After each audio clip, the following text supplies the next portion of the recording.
Alrighty, so welcome to Screen Time with today's Communiqué.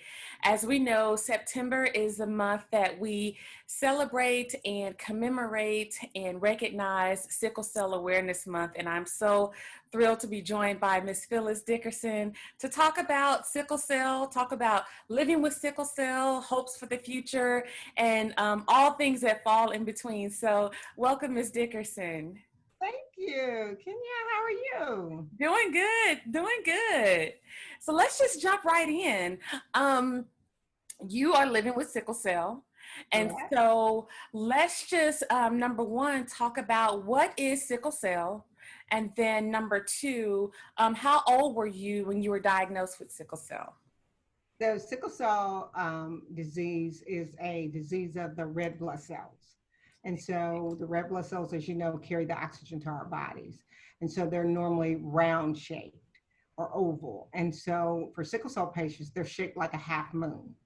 So that's why they call them sickle. And so what happens is when you hear sickle cell patients say that they're in crisis, it's almost like a traffic jam in your joint areas. And so they kind of clog together. And that's where you have that crisis situation. And so it is really a disease of the red blood cells in your body that are sickled as opposed to being round. I wasn't, unfortunately, I wasn't diagnosed until I was 13. Oh, okay. Because I was born in the 60s. In the 60s, they did not screen babies like they do now. You know, when the babies come out of the womb, you're actually screened now for sickle cell. Well, when I was born, that didn't occur. Okay. And so I had to have breast surgery actually when I was 13. And when I, you know, how they do your lab work and all of that, the lab work came back and showed the sickle cell. And they stopped me like I was already in the surgery room. Oh. Came in and said stop because they saw my labs and all of that. And then they came out to tell my mother, and then they had to reschedule. And back then, they actually had a children's sickle cell clinic at Children's Hospital that Dr. Berry had started. And so they started me going to that sickle cell clinic first. And as an adult now, as you know, with great policy and legislation, we now have the one at UAMS, the adult sickle cell clinic that I go to once a year because I don't really have crisis. Okay. So I do go there for just a checkup once a year, and just so that they can look at me and say, Phyllis, are you still that sick? And so they just kind of laugh. But I do have the worst kind. I have SS, which Okay. is when you get it from both parents. Basically, both of my parents had traits and didn't do it. And so then that's how I ended up with the disease. Okay. And so with the sickle cell trait, that means that you just carry the gene that causes sickle cell, but you don't necessarily have it. And with both parents conceive and have a child, then the likelihood of them having sickle cell disease increases. Okay. Mm-hmm. Okay. Okay. Good deal. Good deal. And so you said you've never had a crisis before? I have. Yeah. Okay. You know, Talk a I'm a little bit about, uh, okay. so it usually for me, you know, the light went on once I found out like why I didn't just get the cold, I got the flu. Why I didn't just get the flu, I got pneumonia. Like it would always be the next level of Okay. something. So my worst battle to me was actually in college. You Okay. know, because when you're at home, you're on a better diet and regime, you know, your regular schedule and that kind of thing. But when you get to college, you know, you're kind of hanging out, you're having a good time, you're not eating right, you're not resting, you're not doing a lot of things you would have done in a more controlled environment. Right. My worst crises were in college. So at the end of every semester, when we took exams, when I would come home, I would already have my appointment scheduled to get my blood transfusion. Okay. So I would come home, go straight to the hospital, get my blood transfusion, and then go home. Okay. Wow. Okay. So talk a little bit about um, the blood transfusion and how that works with someone who has sickle cell. Why would someone who has sickle cell actually need a blood transfusion? So what happens is their blood counts drop. Okay. So your hemoglobin levels, and so you hear them talk about going to get their labs a lot, and you can tell like your body will literally telling you like you're exhausted. Like even now at my age, I can tell, like, oh my God, I think I'm like right, there's that number, that threshold that you can't go below. Right. And I can start telling. So when like for instance, one time when I was in college, we went to Hot Springs for the weekend for the Omega weekend. And when we came back, I was symptomatic for like what appeared to be like the flu or something like that, but I kept getting worse. Okay. And so my mom finally took me to the doctor, and they admitted me straight from his doctor's office. Like my temp was 100, and then it went to like 103. So they couldn't figure out, it took a week for them to figure out what was wrong with me. So Wow. I ended up having spinal meningitis and pneumonia. Wow. I started to like slip into like that coma state, almost like where you're delirious. Like I didn't know who my sister was, and those kinds of things. And I could see on my mother's face that she thought I was going to die. Like I Oh, could no. stop that. I had the ringing headache, all the symptoms. Well, my friend that was with us that weekend, it was like me and Joe Gray, and some people that around our city. But Leslie Rogers, I don't know if you remember him, he's a lot older than you, but Leslie's father was a superintendent at the Little Rock School District. And so he was an administrator, I'm sorry. But it was so funny because we had the same symptoms. And Oh, so Ray would come down to my room and say, Phil, have they figured out what was wrong? And I'm like, no. And, my mom or whoever would tell him no. And he would run upstairs to Leslie's room, and he would just go back and forth. And the day I got out the hospital, Leslie passed away. oh no. So traumatic to me because I remember praying in the hospital, Lord, if it's my time to go, send me. But Leslie ended up, a tick had bit him behind his ear. They had gone to the lake where I went shopping, of course, and a tick had bit him behind his ear. And so he had Rocky Mountain spotted fever. And that Oh. just resonated like, I need to be better just for Leslie's sake. Because what people really don't realize is that when you're 13, they give you the little sickle cell pamphlet back then. And it told you that more than likely you wouldn't live past 21. Oh, wow. So you're living to die. Like during that time, I was living to die. And so after 21, then I was living to live. Living to live. Yeah. And so my whole mindset changed at a certain age. Like, you know what? I can do this. Like, they tell you can't fly on a plane, you can do none of those things. And I just started living my life in it. And I became such, much more a better person, I guess I would say. So now I've had the opportunity to travel to 5 of the 7 continents. Next year, I'm going to go to number 6, hopefully, if we can get past COVID. Right. But you know what I mean? Yeah. It has been definitely a journey for me, in that there are some best practices that I always do. Like I try to, eat a pretty healthy diet, keep my weight under control. Okay. I have a huge weight issue, but anyway, keep that under control. I don't go anywhere without my Yeti full of water. Like Okay. I have the big Yeti and I'm drinking water all day because you got to flush, you got to flush that system. Right. During COVID, I always have my hand sanitizer and that kind of thing. I never let my body get chilled. So even Okay.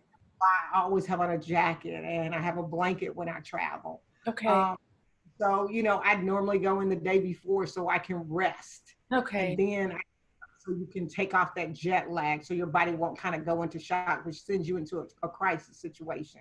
Okay. Um, kinds of things are best practices that I do. Now, I don't know what other people do, but it just works for me. Works for you. Okay. Okay.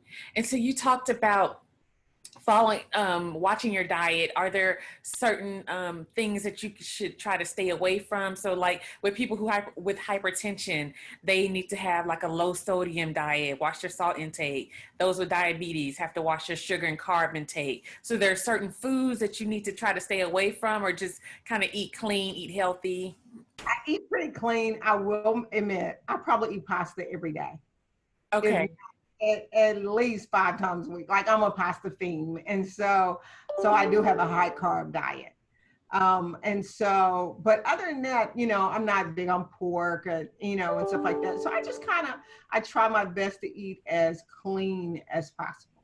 Okay. Okay. Okay, good deal. Good deal. And so you talked about living to live, whereas opposed when you were diagnosed with sickle cell disease, they gave you a pamphlet and it was like you're living to die. But at this point in your life, you're living to live. And so what advice would you give to some younger kids who may be watching this video right now who are living with sickle cell disease, or even parents of kids who are living with sickle cell disease? How would you advise them to live their lives? Well, I think that the important piece is it's not all doom and gloom, because Right. sometimes you can feel like that on, on the other side, because you get tired of going to the emergency room for blood transfusions. You get worn out in the crisis. And, I thank God I never was on medication. Even to today, I don't take any medicine. Okay. Um, and most people don't know this, but I'll be 55. I'll be 56. I'm 55 now. I'll be 56 in 3 weeks. So October 1st is my birthday. Happy Um, birthday. so, that's a long way from the 21 that I Right. was supposed to make it to. And so, know that it's a journey. Mhm. And I give God all the praise for the journey. There are lessons along the way.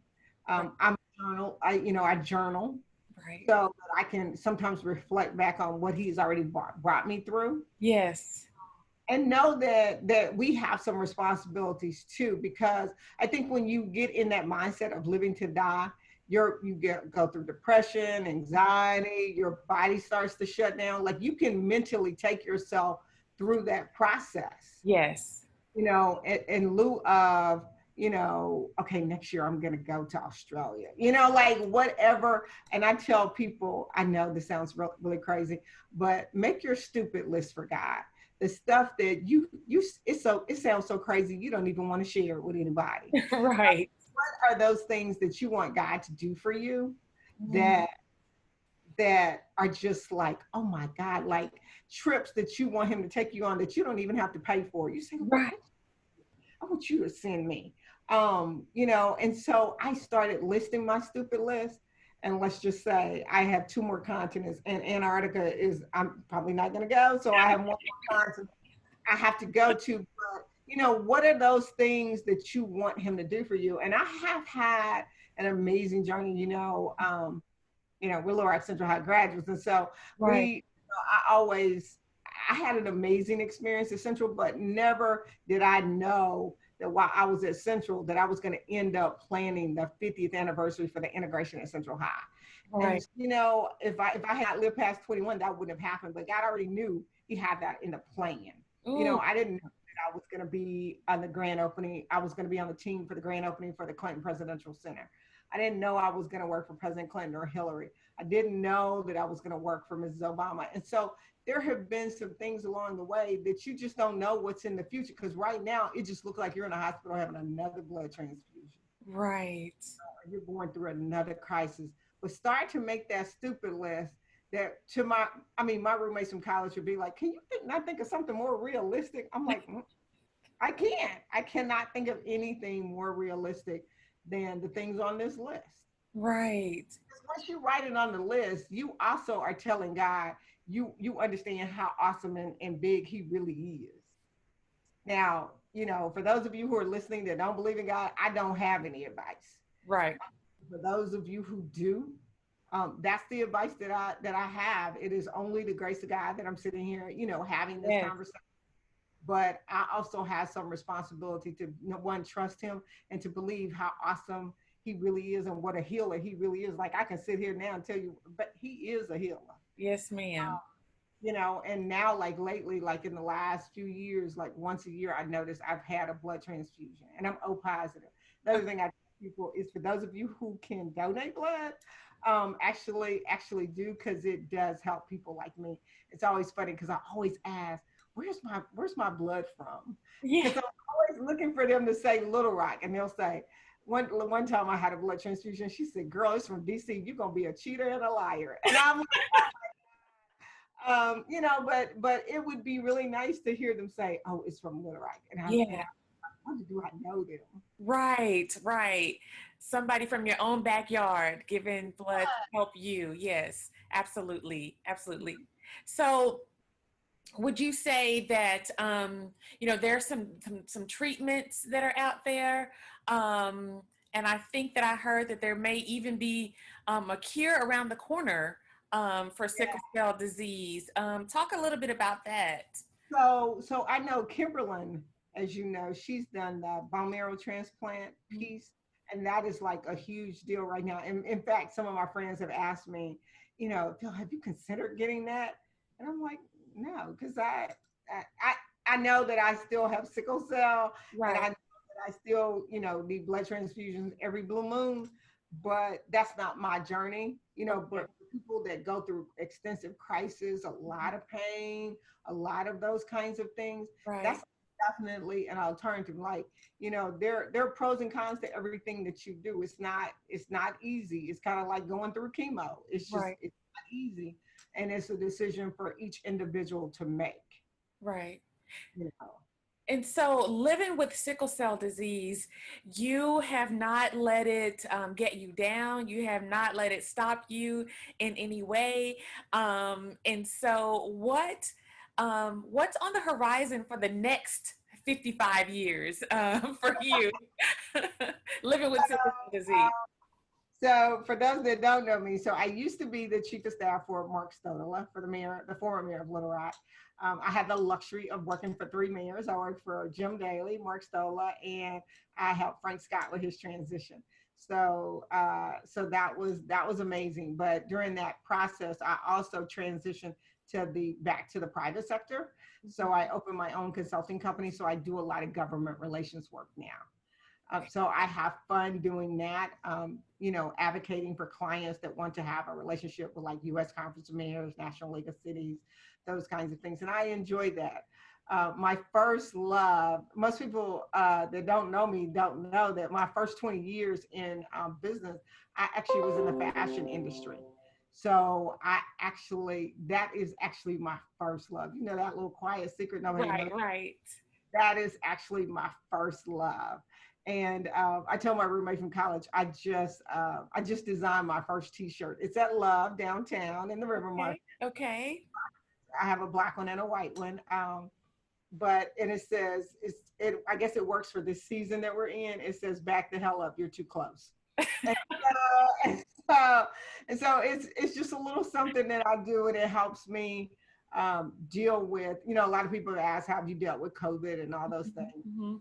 It helps me, deal with that. Like about a couple of months ago, I even had a COVID scare. They thought I had COVID because I was very symptomatic, the fever, the Okay, chills, the loss of taste, all those headaches.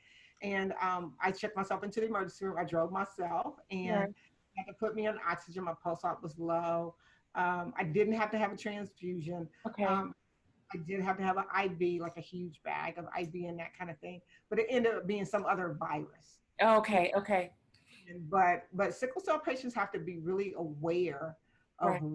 what that looks like. And a lot of young kids, and the reason I told my age is because a lot of young kids don't see people as old as me with sickle cell that have a Yeah. successful life. Right. So I had the luxury of going to St. Jude Hmm. for an event. The first time I went with President Clinton, Okay. black girl they wanted me to meet that has sickle cell disease. And Okay. so when after I met her, I said, I need you to escort President Clinton. And she was like, oh, okay. And I noticed that when she met me, she hugged me. And it Yeah. was like, spoke to me and said, she's never seen anybody as old as you. Wow. Healthy, look healthy. Mm, yeah. Never seen that. Mm. Wow. So she escorted him. So I still have that picture. So Oh. and she's talking to him and so like her whole demeanor changed, right? And her mom's demeanor changed. That meant something even to the mom, like, wow. And Yeah. so a few years later, fast forward, I had to go back to that same hospital with Mrs. Obama for a Right. trip. And so I asked about that same little girl. Yes. And yeah, she still comes here. Now, this little girl's cousin had died when he was like 3 or 4 from sickle cell. Oh, okay. From sickle cell. So this same little girl was still at the St. Jude. And I said, can you call her mom? Because I need her to do something for me. They were like, okay. So they called the mom and I asked her, would she bring her? I needed her to introduce Mrs. Obama. Oh, wow. So and now I don't know where she is or whatever, but I could tell after year, her whole demeanor changed from just a few years. Yeah, that's good. And she had a private little greeting with Mrs. Obama, and they were kicking, and you know how Mrs. Obama is, she Yeah. hugs you, and they had pictures like that, and her mom was sitting there like this, like like she was so excited, and so it made me think it wasn't just for her daughter, it was for the Right. mom. Mm, And I mm, said, you know what? God must have something really special for your life in the future. yeah. You met a former president, you met a sitting first lady, and and that means a lot for somebody that doesn't think that they're going to live long. Right. Oh my gosh. Yes. You hit the nail on the head. Attitude is everything.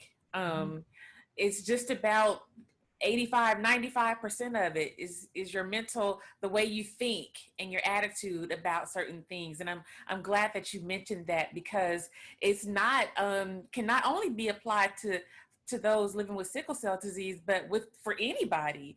Your attitude determines most of where you end up or where you go in life. And Yes. so, yeah, thank you for sharing that piece for sure. And so you mentioned that fashion is your first love. And so do you see a Phyllis Dickerson line coming out at any point in the next phase of your life, or what?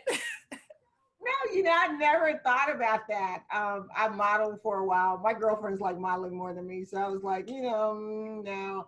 I did that for about 10 years. It was great extra money, but it wasn't my Yeah. thing. Yeah. But I like the clothing, what it feels like. Yeah. Uh, I always have on like my signature necklace or Yes. like that, or and so people are like, why do you have so many necklaces? I said, because I don't wear earrings. Nobody even knows I never wear earrings. And so, because I draw them this way. But I do have, like, this week is New York Fashion Week. So Yeah. I'm going to go watch New York Fashion Week because I just love what fashion represents, because it makes us feel and act so different. You put a woman or even a man in a great outfit, and you get your hair and your makeup on, and your whole walk changes, your Right. demeanor, everything about you changes.